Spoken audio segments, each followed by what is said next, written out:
juga sama kalkulus. Nah, di sini pokoknya persamaan diferensial itu persamaan. Kalau persamaan berarti ada tanda sama dengan ya. Bukan pertidaksamaan. Jadi bukan menggunakan tanda yang tidak sama, begitu ya. Jadi persamaan yang memuat turunan. Jadi di dalamnya itu ada fungsi-fungsi turunan. Turunannya dari mana? Dari satu atau lebih fungsi sembarang. Jadi fungsinya itu boleh satu fungsi, boleh dua fungsi, karena di sini lebih.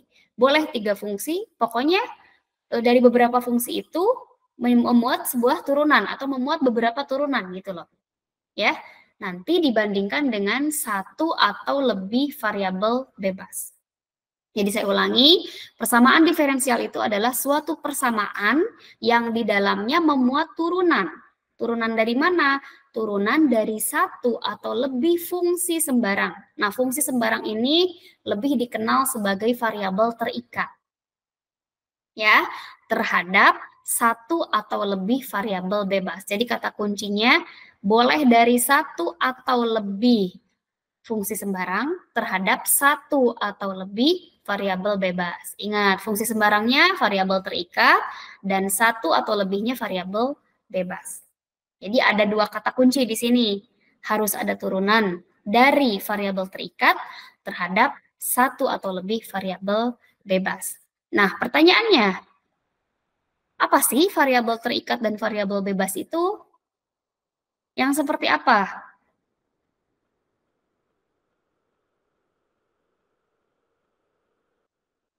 Coba, yang seperti apa?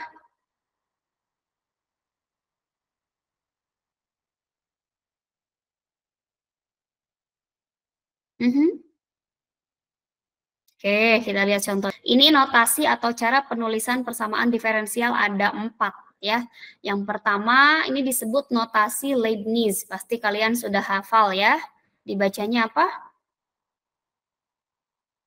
Dibacanya apa? dy per dx. Kemudian ini dibacanya apa ini? Mana ya? Nah, ini. Yang ini apa namanya? D? Ya, D pangkat 2Y dibagi dx kuadrat dan seterusnya. Ini gimana sih cara bacanya? Ini turunan pertama Y terhadap X gitu kan ya. Yang ini turunan kedua Y terhadap X. Yang ini turunan ketiga Y terhadap X dan seterusnya. Kalau ini turunan ke N dari Y terhadap X. Nah, ini yang disebut dengan variabel terikat itu adalah yang atas ya. Misalkan ini dy per dx berarti y-nya variabel terikat, dx-nya x-nya berarti variabel bebas. D pangkat 2y per dx kuadrat atau turunan kedua dari y terhadap x berarti variabel bebasnya x, variabel terikat atau variabel tak bebasnya adalah y. Gitu ya? Paham nggak? Paham, Ibu. Ya, jadi pokoknya yang di atas itu biasanya disebut variabel terikat, yang di bawah itu disebut variabel bebas. Nah, itu yang notasi Leibniz ya. Nah, kemudian kalau notasi pangkat kan sebetulnya sama saja dengan notasi Leibniz, cuman penulisannya disingkat kan ya. Jadi ini turunan pertama disingkat, kalau tadi asalnya dy per dx, misalnya ini y aksen. Itu ya, y pangkat 1 aksen gitu ya. Kemudian yang ini y double aksen, berarti turunan kedua. Yang ini y 3 aksen ya, triple aksen, berarti turunan ketiga kan. Kemudian y pangkat 4 dalam kurung, ini turunan keempat, y pangkat 5 dalam kurung, ini turunan kelima, dan seterusnya sampai turunan ke n. Ya, jadi misalnya ini cara penulisan ini ya, saya ulang lagi dari notasi Leibniz, cara penulisan persamaan diferensialnya kan berarti tadi persamaan diferensial itu adalah suatu persamaan yang memuat apa? Yang memuat turunan. Gitu ya. Tadi masih ingat kan definisinya? Yang memuat turunan dari satu atau lebih fungsi terhadap satu atau lebih variabel bebas. Jadi dari satu atau lebih variabel terikat terhadap satu atau lebih variabel bebas. Nah, ini disebut persamaan diferensial. Kenapa? Karena ini ada turunan ya. Turunan yang memuat satu variabel bebasnya X ya. Variabel terikatnya X, variabel bebasnya T. Oke? Ditambah 16X sama dengan 0. Nah, berarti ini merupakan suatu persamaan. Nah, persamaan karena ada tanda sama dengannya. Sampai situ paham? Kalau notasinya, kalau Leibniz. Nah, kalau notasi pangkat, berarti persamaan diferensial juga sama tadi. Harus memuat apa tadi turunan ya. Ini misalkan Y aksen ditambah 5Y sama dengan E pangkat X. Nah, berarti kalau soal ini, mana variabel bebasnya? Variabel bebasnya mana? Variabel terikatnya mana? Variabel bebasnya X. Variabel bebasnya X. Variabel terikatnya? Y. Y, oke ya.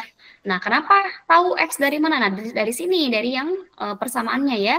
E pangkat X, berarti ini variabel bebasnya. Dan ini yang diturunkan kan Y-nya ya. Berarti variabel terikatnya adalah Y. Nah, kalau yang kedua, ini turunan kedua, Y double aksen dikurangi Y aksen, turunan pertama ditambah 6Y sama dengan 0. Mana variabel bebasnya?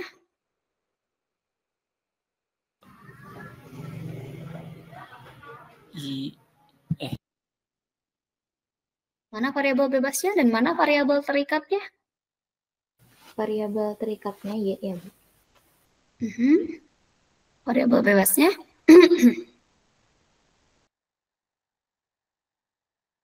Variabel bebasnya ini sembarang. Berarti kalau ada soal yang seperti ini, kalian bisa tentukan sendiri berapa variabel bebasnya karena tidak ditentukan di soal, gitu ya.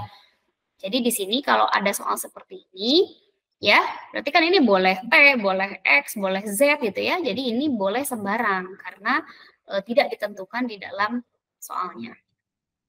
Oke, begitu ya. Itu yang kedua namanya notasi pangkat. Nah, yang ketiga, notasi dot atau disebut titik Newton. Biasanya digunakan untuk menyatakan turunan fungsi terhadap waktu. Jadi sebetulnya sama-sama aja, cuma nanti diubah ke dalam bentuk dot gitu ya. Turunan pertama berarti ada titik di atasnya 1 kali. Turunan kedua berarti ada titik di atas variabelnya 2 kali. Gitu. Jadi hanya penyimpulan saja. Misal contoh ini. Ini D2S atau D pangkat 2S dibagi DT kuadrat. Atau ini apa? Turunan kedua S terhadap T.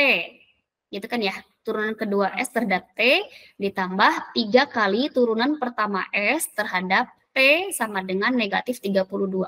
Nah, untuk menyimpulkan ini menjadi ringkas gitu ya, kita karena ini turunannya terhadap fungsi waktu, T itu fungsi waktu, maka kita tinggal tuliskan variabel terikatnya tadi S. Ini S-nya tadi turunan kedua, berarti S double dot ditambah 3, ini turunan pertama S. S dot gitu ya, sama dengan negatif 32. Jadi ini hanya penyingkatan saja dan biasanya digunakan untuk fungsi waktu. Nah, kalau yang keempat, nah ini notasi subscript atau disebut indeks ya, pengindekskan. Ini juga sama fungsinya mempermudah penulisan saja. Seperti ini tadi, seperti yang atas ya, kalau tadi hanya khusus untuk waktu, kalau ini bisa semua fungsi. Ya, ini misalkan D kuadrat U dibagi dx kuadrat atau D pangkat 2U dibagi dx kuadrat, artinya turunan variabel terikat U terhadap variabel bebas X, turunan kedua ya. Kita tulis turunan keduanya, kalau ini yang dituliskan simbolnya simbol variabel bebasnya. Ya, U, XX. Jadi yang jadi indeks ini variabel bebasnya 2 kali, maksudnya gitu ya. Jadi si U diturunkan sebanyak 2 kali terhadap variabel X-nya. Ini sama dengan ini juga sama ya. Si U diturunkan 2 kali terhadap variabel T, berarti UT. T dikurangi 2, ini turunan U terhadap T 1 kali, 2 UT. Ini hanya simbol penyingkatan saja. Dan biasa yang digunakan di soal, biasanya sih yang tadi ya, Leibniz atau notasi pangkat. Oke, sampai situ paham ya? Oke, jadi persamaan diferensial itu apa tadi? Persamaan yang memuat Turunan. Turunannya itu apa tadi? Fungsi sembarang dari variabel terikat terhadap satu atau lebih variabel bebasnya, ya. Jadi jangan lupa harus ada variabel terikat dan harus ada variabel bebas. Nah, ini yang kemarin saya tugaskan, mencari klasifikasi persamaan diferensial ya. Jadi diferensial ini dibagi menjadi beberapa bagian. Yang pertama berdasarkan jenisnya. Nah, berdasarkan jenisnya ada 2, yaitu persamaan diferensial biasa atau disingkat PDB, dan ada persamaan diferensial parsial atau disingkat PDP. Nah, tadi bedanya di simbol. Kalau PDB biasanya pakai D ya, dx per dy gitu ya. Tapi kalau parsial biasanya pakai do. Jadi D-nya itu agak melengkung gitu. Tulisan D-nya itu ya. Nanti kita lihat ya. Nah, kemudian kalau berdasarkan ordenya, persamaan diferensial itu ada banyak ya. Ada orde 1, ada orde 2, ada orde 3, ada orde tinggi.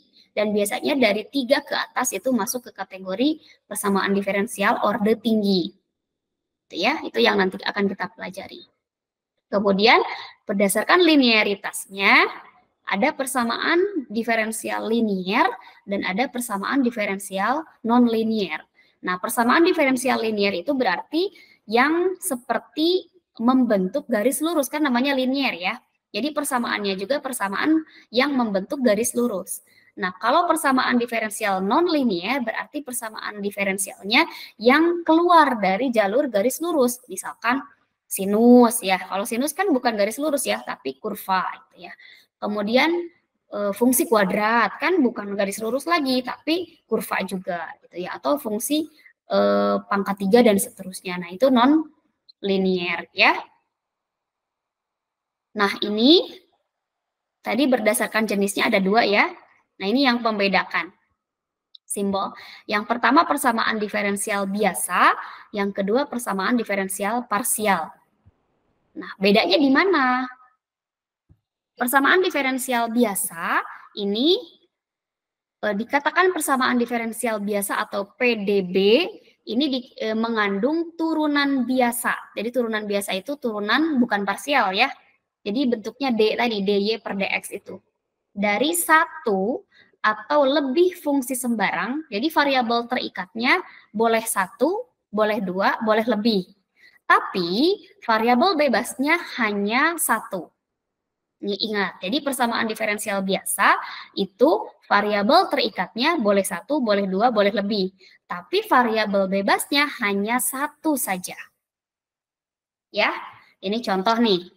Nih, dy per dx ditambah 5y sama dengan e pangkat x. Nah, ini kita bisa lihat di sini.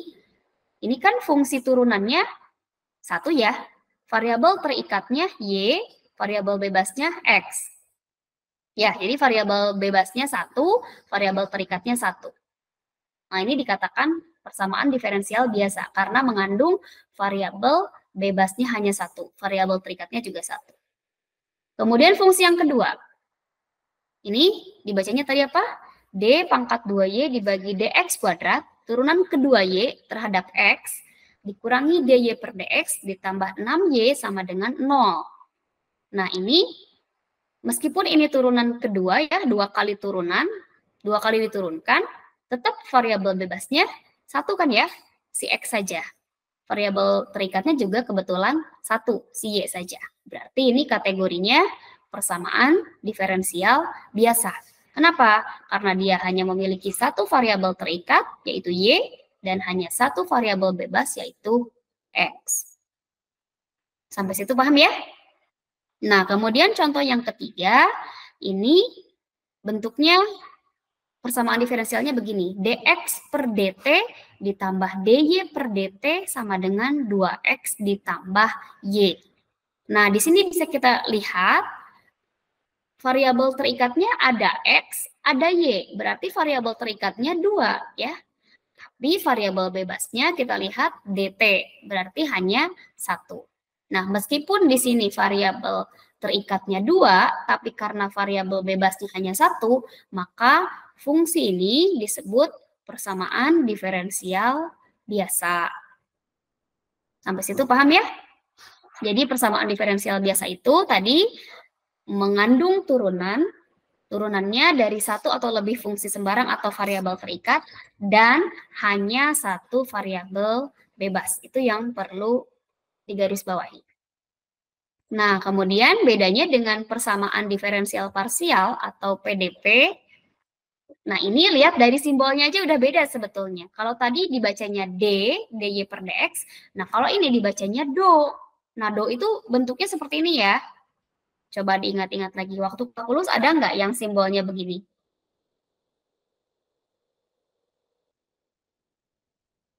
Ada? Untuk di diferensial enggak sih, Ibu. Nggak ada ya? Kalau di integral? Sama ada juga, Ibu. Oh, berarti coba saya nanti minta referensi ininya ya. Persamaan diferensialnya sampai yang mana gitu. Karena ini kan ada kelanjutannya di sini. Kalau itu belum dipelajari, berarti harus diulang dulu sih yang persamaan diferensial parsialnya. Ya, biar nyambung. Nanti kalau dari nol lagi, kan lumayan waktunya banyak. Begitu ya. Coba dicek lagi nanti ya, persamaan diferensial, kalkulus yang diferensialnya, itu sudah sampai yang parsial atau belum, begitu ya, dicek lagi. Kemudian materi terakhirnya coba apa, dicek.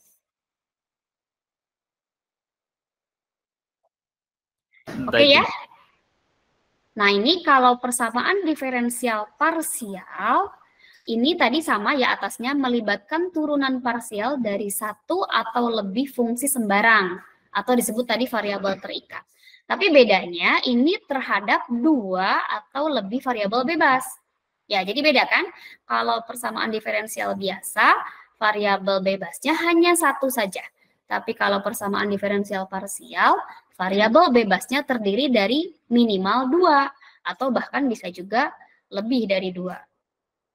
Ya, kemudian cara membacanya juga bukan D tapi do ya.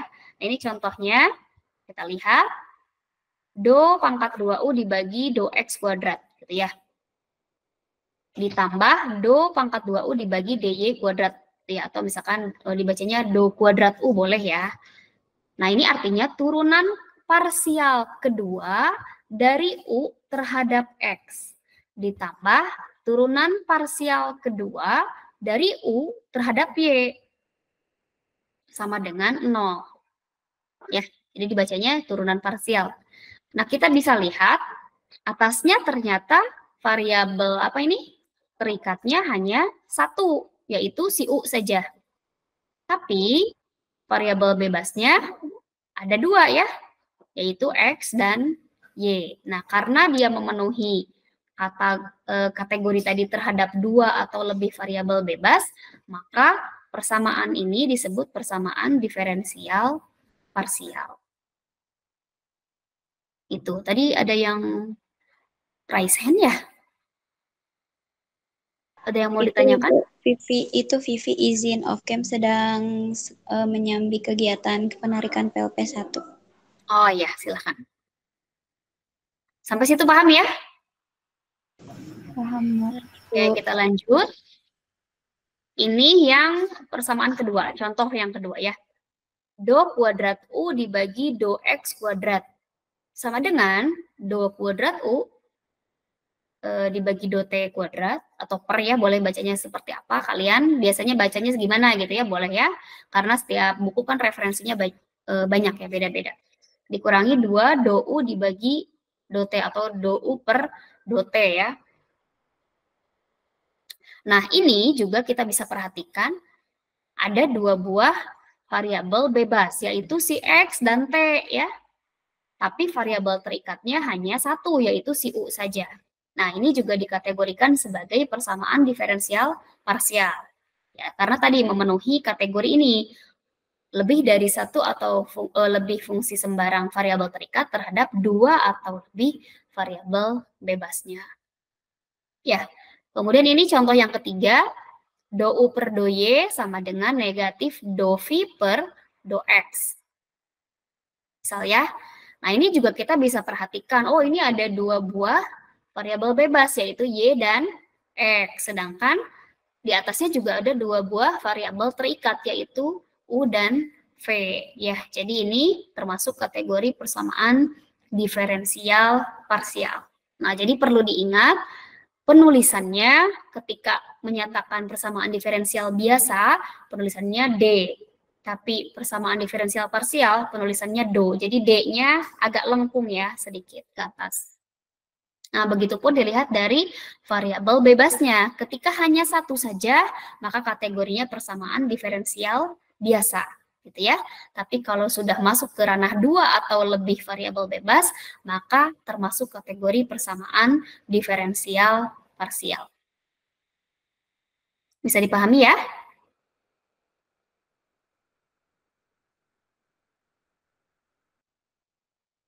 Oke, kita lanjut. Nah, sekarang kita cek. Tadi kan jenis persamaan diferensial berdasarkan jenisnya tadi ya. Ada persamaan diferensial biasa dan ada persamaan diferensial parsial. Sekarang yang kedua, berdasarkan ordenya. Orde itu apa sih? Pangkat tertinggi dari turunan. Ingat, orde itu pangkat tertinggi dari turunan ya, disebut orde. Nah, jadi kita akan melihat kalau orde 1 berarti pangkat tertinggi turunannya itu hanya pangkat 1. Kalau orde 2, pangkat tertinggi turunannya itu pangkat 2 gitu ya. Gitu ya, paham ya? Jadi di sini kita lihat. Misal nih, saya punya contoh D kuadrat Y per DX kuadrat ditambah 5 DY per DX dipangkatkan 3 dikurangi 4Y sama dengan E pangkat X. Nah, di sini ini kan turunan kedua ya.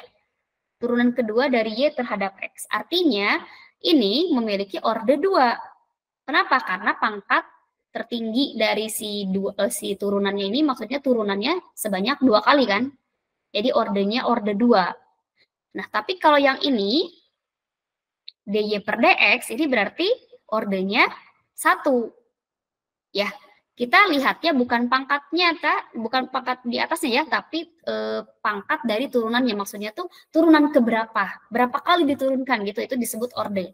Bukan pangkat yang bentuknya eksponen, betul-betul dipangkatkan, bukan ya. Jadi meskipun ini DY per DX-nya dipangkatkan 3, tetap persamaan diferensial ini kategorinya memiliki orde 2. Bukan 3 ya, karena yang kita lihat adalah persamaan diferensialnya, yaitu turunannya, bukan turunan yang dipangkatkannya. Begitu. Paham ya? Paham, Bu. Oke. Nah, itu jadi kalau misalkan nanti persamaan diferensial orde pertama, gitu ya, berarti bentuknya biasanya DY per DX. Kalau persamaan diferensial orde 2, berarti nanti kalian akan dihadapkan ke yang bentuknya seperti ini. D kuadrat Y per DX kuadrat. Kalau persamaan diferensialnya pangkat atau orde 3, berarti atau orde tinggi, nanti lebih dari 3 kali turunannya ya. Dan seterusnya sampai mungkin bisa juga sampai N kali. Oke, berikutnya adalah klasifikasi persamaan diferensial berdasarkan linearitas. Nah, linearitas itu tadi yang sudah saya sampaikan. Yang dikatakan linear itu kan berarti membentuk suatu pola seperti garis lurus, gitu ya. Nah, kalau kita bisa lihat persamaan diferensial biasa dikatakan linear, berarti fungsi tersebut linear pada variabel terikatnya dan turunan-turunannya. Artinya kalau persamaan linearnya itu di dalam fungsinya linear, artinya dia memenuhi garis lurus gitu ya, maka turunannya juga biasanya pasti fungsi linear lagi, begitu ya. Tapi kalau non-linear berarti mengandung fungsi yang tidak membentuk garis lurus, seperti tadi sinus, kosinus, tangen misalnya, atau fungsi kuadrat, atau fungsi pangkat 3, akaran, atau dan seterusnya gitu ya. Pokoknya yang non-linear, yang tidak membentuk garis lurus, berarti kategori persamaan diferensialnya non-linear. Oke ya. Ini coba, nah yang ini ya. Kita bisa lihat nih contoh yang pertama. D kuadrat Y per DX kuadrat ditambah 3DY per DX ditambah 4Y sama dengan 0. Nah ini bisa kita lihat persamaan diferensial linearnya orde berapa? Orde 2 ya. Ini salah ya. Orde 2 ya. Yang pertama. Kenapa orde 2? Karena turunannya yang paling tinggi ini turunan kedua. Begitu. Ini salah ya. Orde 2. Kemudian contoh nomor 2. Persamaan diferensial linear orde 4. Oh ini, yang persamaan pertama kenapa linear? Coba perhatikan. Karena itunya apa? Si variabel terikatnya pangkat 1. Oke, betul. Karena variabel terikatnya itu pangkatnya 1 ya. Y, fungsi Y itu kan biasanya 4Y misalkan. Berarti biasanya fungsi linear ya. Kalau nggak garis lurus, garis horizontal, vertikal, atau miring. Tapi tetap dia membentuk garis lurus ya. Pangkatnya juga pangkat 1. Oke, coba yang kedua sekarang. D pangkat 4Y per DX pangkat 4 ditambah X kuadrat kali D pangkat 3Y per DX pangkat 3 ditambah X pangkat 3 kali DY per DX sama dengan X E pangkat X. Oke, ini bisa lihat ya, orde tertingginya pangkat 4 kan, jadi di sini persamaan diferensialnya orde 4. Tapi kenapa fungsinya linear? Sama, karena tadi. Nah, sama ya, karena variabel terikatnya juga dia membentuk fungsi linear. Jadi yang diturunkan itu kan variabel terikat, makanya kita lihat di sini variabel terikat dan turunan-turunannya gitu ya. Jadi kata kuncinya di variabel terikat dan turunan-turunannya dia pasti linear. Meskipun ibu kan ini eksponen, ya ini kan variabel bebas bukan variabel terikat. Jadi kata kuncinya tadi di variabel terikat. Oke, yang ketiga. D kuadrat Y per DX kuadrat ditambah 3 kali DY per DX tambah 4Y pangkat 3 sama dengan 0. Ini masuknya non-linear, ordenya orde 2 ya. Kenapa non-linear? Karena ada variabel terikatnya. Nah, variabel terikatnya kan tadi si Y ya, betul. Y-nya pangkat 3. Pangkat 3 itu bukan pangkat 1. Pasti dia membentuk kurva ya, kurva belok begitu ya. Tuh, satu lagi.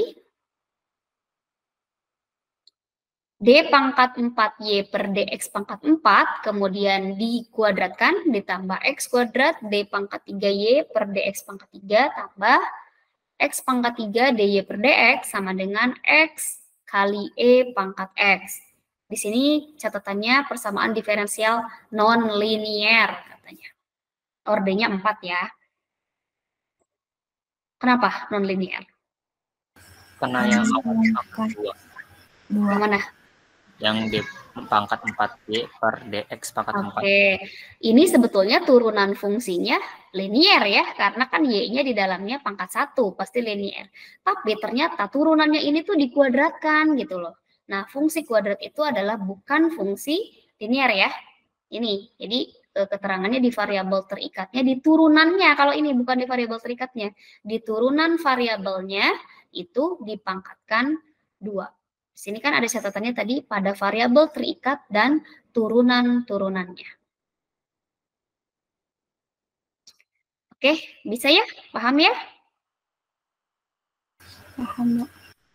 Coba yang ini betul jawabannya? Tolong diberi alasan ya. Coba ini. Y min X dx ditambah 4X dy sama dengan 0.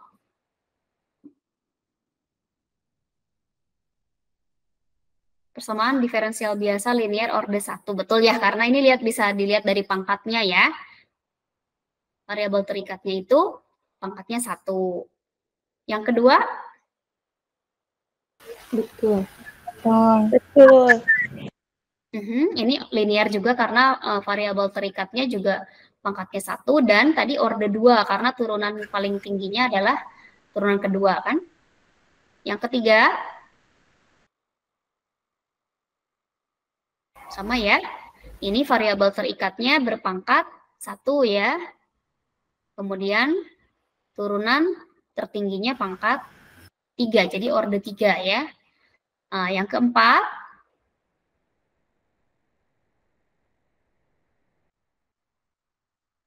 apa cirinya? Dia bukan non-linear. Sin Y. Itu yang Y. Yang empat. Yang keempat. Nah, yang keempat ini ada perkalian ya. 1 min Y kali Y aksen. Nah, ini kalau ada perkalian antara turunan dengan fungsinya atau variabel terikatnya itu juga menyebabkan si fungsi tidak linear. Jadi kata kuncinya di sini nih, di perkalian antara Y dengan Y aksen. Ini kan kalau dipecah jadi gimana? Y aksen min Y kali Y aksen kan?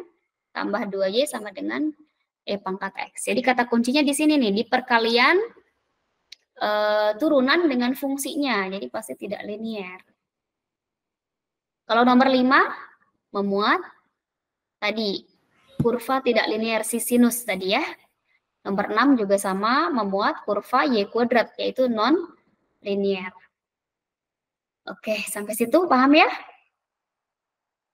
Insya Allah paham, Bu. Betul? Yang lain gimana? Sudah bisa? Ibu boleh izin bertanya gak sedikit? Boleh? Tapi mungkin ini nanti nyambung ke soal pretest, gak apa-apa gak Ibu? Pretest tuh yang mana? Yang ditugaskan dengan mind map. Oh, jangan dulu atuh. Kan itu bikin penasaran. Tapi Ibu ini tuh bertanyanya kayak kalau semisalkan kan kayak di bentar ya Ibu. Boleh. Nah, jadi kayak kan dimintanya persamaan diferensial orde pertama. Nah, kalau semisalkan persamaan diferensial orde pertama itu apakah harus memuat dari pangkat 1 dari Y-nya dengan Y aksen atau hanya misalkan di persamaannya hanya memuat Y aksen itu disebut juga orde pertama, Ibu. Tapi enggak ada Y-nya gitu. Pokoknya kalau orde pertama itu turunannya itu si variabel terikatnya harus pangkatnya 1.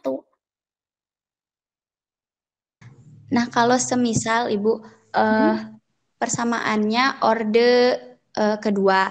Nah, tapi di dalamnya itu hanya Y double aksen, Y aksen, Y pangkat 1 aksennya itu gak ada, itu masih disebut orde kedua, Bu.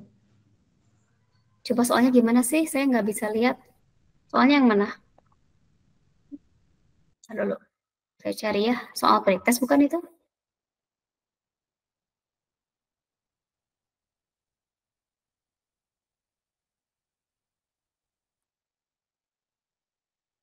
Nomor berapa? Soal nomor berapa? Yang poin ketiga, Ibu. Tapi di soalnya nggak ada sih. Hanya solusinya aja. Tapi ini mah bertanya sesuai itunya sih, Bu. Oh iya, definisinya ya. Iya, pokoknya kalau nanti kan ada solusi. Kalau tadi kan baru perkenalan ya, bahwa ini tuh jenisnya ini, jenisnya ini. Nanti ada solusinya. Dan setiap solusi itu biasanya jawabannya berbeda-beda karena ada strategi yang berbeda di sana. Gitu ya. Jadi sama kayak kalkulus, kalau rumus X ini belum tentu bisa dipakai di soal yang lain begitu ya. Nah, ini juga nanti ada beberapa tips dan trik mungkin ya dari soal itu yang ke arah sini. Tapi kata kuncinya itu tadi di persamaan diferensialnya misalkan orde 1 gitu ya. Jadi kata kuncinya di definisi tadi, orde 1 itu berarti pangkat tertinggi si variabel terikatnya atau turunan pertamanya itu harus pangkatnya itu 1. Nah, itu nanti bisa dijelaskan ya, biar penasaran. Nah, mungkin kita lanjut dulu, karena itu kan lebih ke hitungan, itu sebetulnya pretest itu kan sudah, materinya tuh udah agak banyak gitu. Sedangkan untuk pertemuan kali ini tuh baru membahas dasarnya, jadi supaya tidak kaget, supaya kalkulusnya bisa diulang lagi. Itu ya Najma ya, jadi nanti disimpan dulu mungkin pertanyaannya kalau terkait dengan soal, karena yang saya minta di soal pretest itu solusi kan, solusinya ya.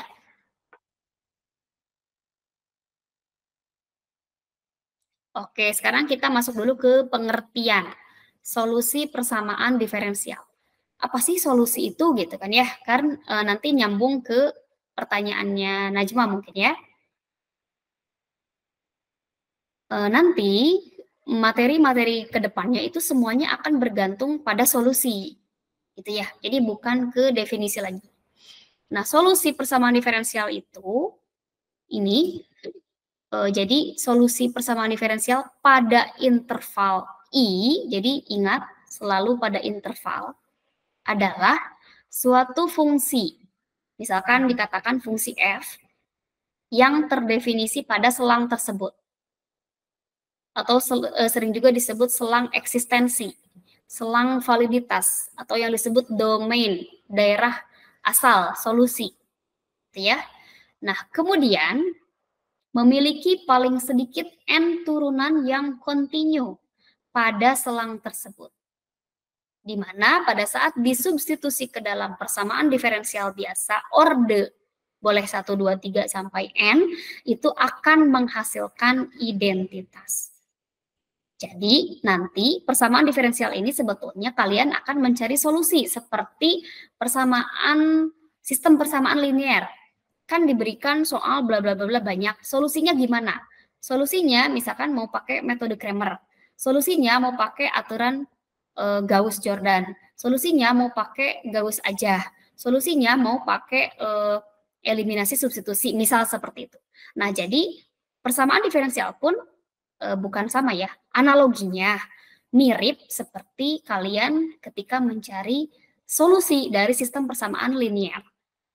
Nah, bedanya solusi di persamaan diferensial itu bentuknya selalu selang interval. Gitu ya. Jadi fungsi, jadi bentuknya itu selalu fungsi yang bisa didefinisikan pada selang tertentu gitu maksudnya. Ya, persamaan diferensial itu mencari solusi yang bentuknya fungsi yang selalu terdefinisi di selang. Nah, selang ini ingat di kalkulus, selang itu apa sih? Selang interval, kan ada 3 jenis ya. Ada selang buka, ini nih selang buka tuh kurung ya. A, B artinya si A-nya dan B-nya itu tidak termasuk ke dalam kategori interval. Betul ya? Masih ingat? Iya, Ibu. Ada selang tutup itu selangnya yang kurung siku. Kalau selangnya kurung siku, berarti si A-nya juga masuk menjadi anggota si interval. B-nya juga masuk menjadi anggota interval. Ya, ada juga interval yang tak hingga atau infinite positif. A sampai tak hingga atau negatif tak hingga sampai A, itu juga kan bisa ya. Nah, itu yang dikategorikan interval. Jadi solusi persamaan diferensial itu nanti kita akan mencari suatu fungsi yang terdefinisi di selang. Selangnya itu boleh terbuka, boleh tertutup, boleh infinite positif. Nah, kemudian si fungsi ini tuh memiliki paling sedikit n turunan yang kontinu. Jadi fungsinya nanti kita analisis, dia punya turunan tidak. Kalau dia punya turunan, nah si turunan tadi disubstitusi lagi ke dalam persamaan diferensialnya, itu akan menghasilkan identitas. Identitas itu apa sih? Identitas itu terjadi ketika ruas kiri sama dengan ruas kanan. Contohnya gimana sih? Ruas kiri itu,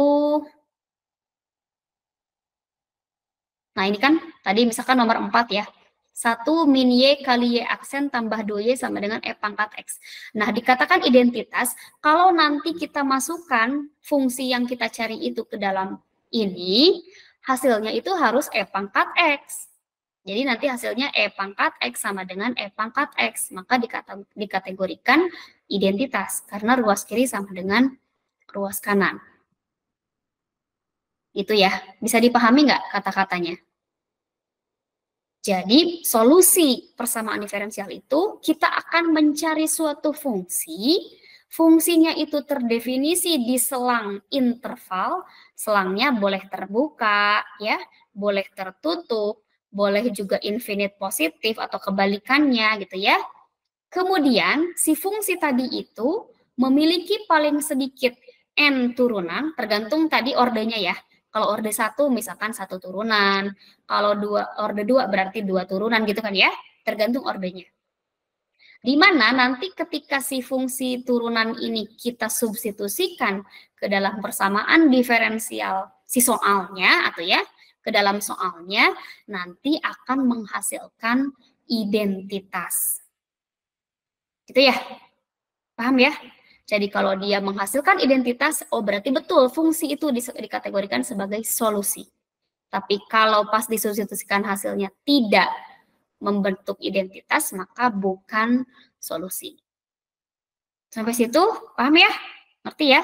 Jadi tugas kita nanti dari pertemuan setelah Lebaran sampai akhir itu kita akan mencari si fungsi-fungsi ini di selang-selang tertentu, kemudian ketika kita turunkan, kita substitusikan ke dalam persamaan atau soalnya, itu akan menghasilkan identitas atau tidak. Kalau menghasilkan identitas, maka dikategorikan sebagai solusi. Tapi kalau tidak menghasilkan identitas, berarti bukan solusi. Nah, ini baru contoh ya, bukan bukan soal yang kita harus cari gitu. Ini ceritanya contoh. Contohnya berarti kalau contoh mah memverifikasi doang kan ya, bukan mencari solusi.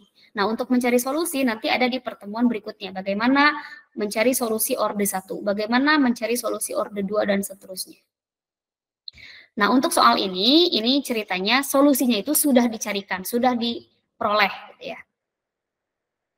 Jadi soalnya juga verifikasilah solusi persamaan diferensial berikut pada interval nih.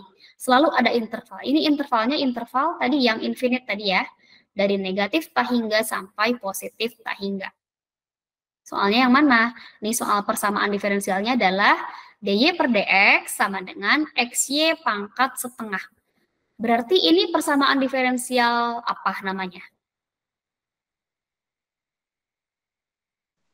Biasa. Persamaan diferensial biasa orde 1. Orde 1. Linear. Orde 1 linear, betul. Kenapa orde 1? Karena tadi turunan pertamanya, ini turunannya hanya 1 ya.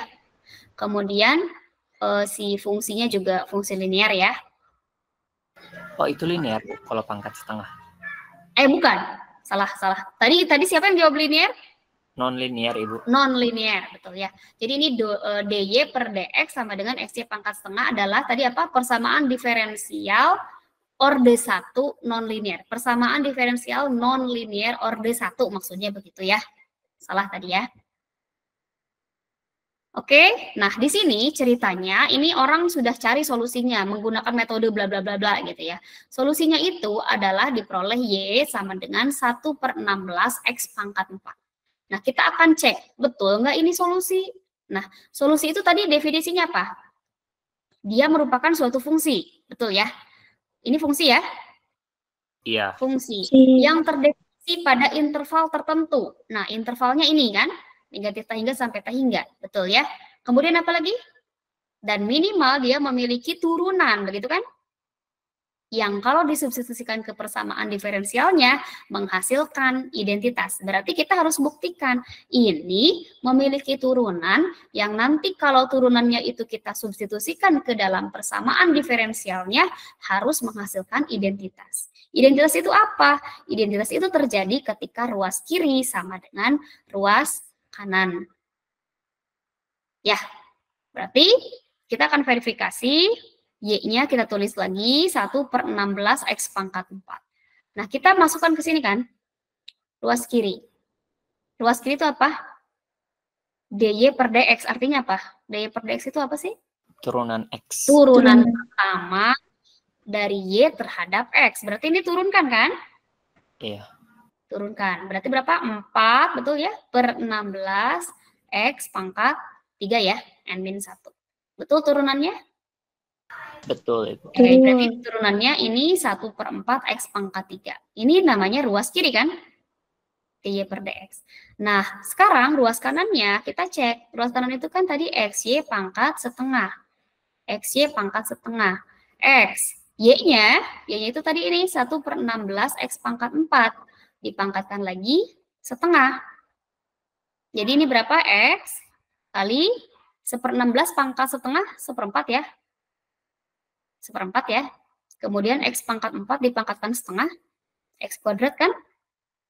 Iya, Nah, Ibu. kemudian kita kalikan, berarti 1/4 X pangkat 3. Oke, ruas kiri sama dengan ruas kanan, berarti dia membentuk identitas. Maka benar, terverifikasi bahwa Y sama dengan 1/16 X pangkat 4 adalah solusi dari persamaan diferensial non-linear orde 1 ini. Ya, yang bentuknya dy per dx sama dengan xy pangkat setengah. Paham ya? Sampai situ? Paham. Paham, Bu.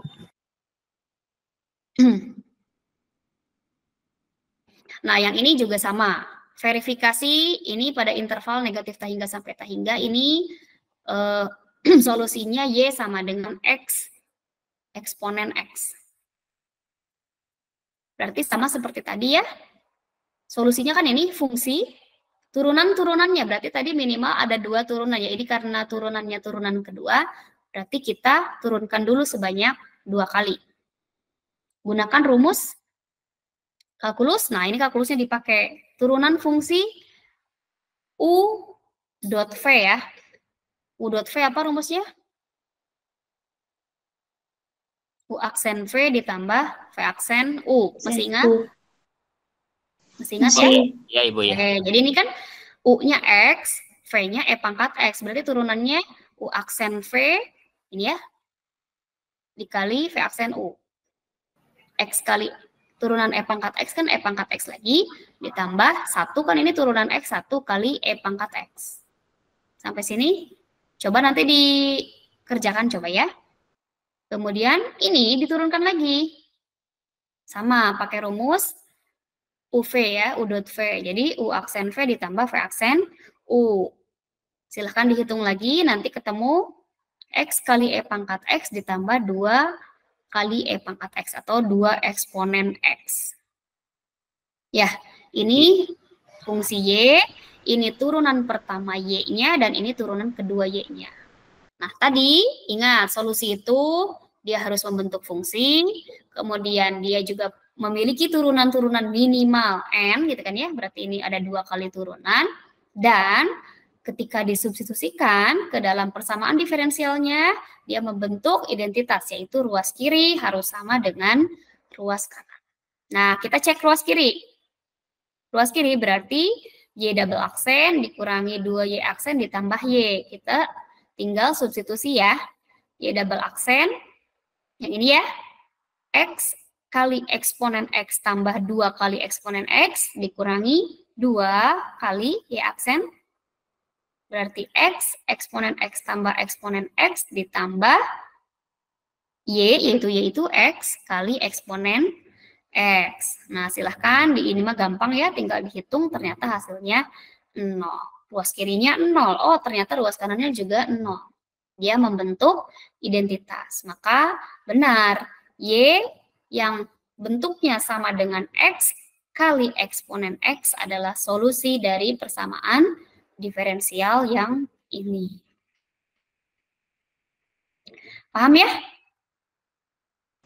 Paham, Bu. Paham, Bu. Oke. Saya ini sudah bisa ya. Nah, sekarang kita balik lagi ke kalkulusnya. Masih ingat fungsi eksplisit dan fungsi implisit?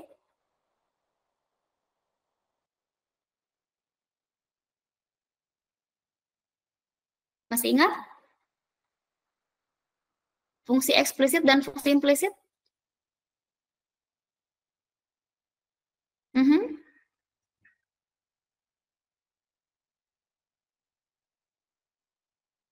Ingat nggak? Ayo, ini ada di kalkulus loh. Kalkulus dasar malah, kalkulus integral, kalkulus ini semuanya ada deh.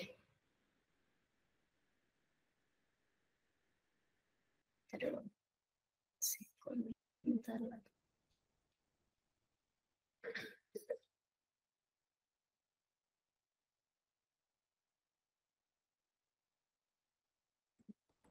Oke, berarti tugas kalian adalah mencari dulu ya, apa sih fungsi eksplisit dan apa itu fungsi implisit.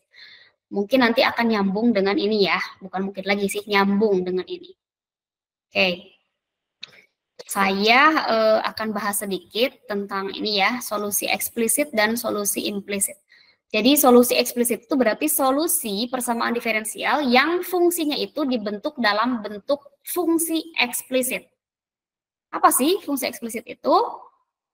Nah, variabel terikatnya direpresentasikan dalam bentuk variabel bebas dan konstanta. Jadi bentuknya itu misalkan Y sama dengan Fx tambah C, Y sama dengan 2X tambah 5, Y sama dengan 1/16 X pangkat 4 tambah 7, misal seperti itu. Jadi bentuknya itu variabel terikat. Jadi variabel terikatnya apa? Bisa aja beda ya.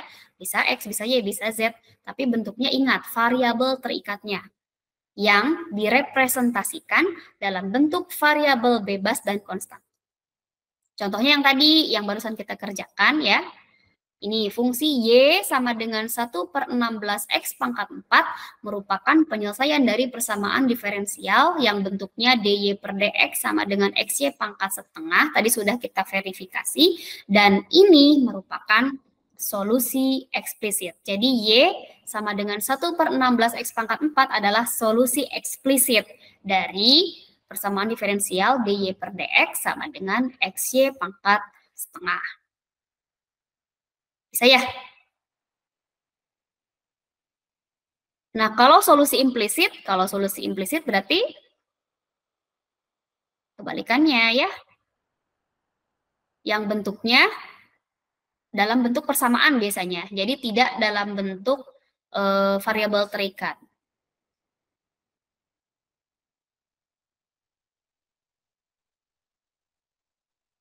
Nah, seperti ini ya. Jadi solusi implisit itu biasanya berbentuk relasi ya.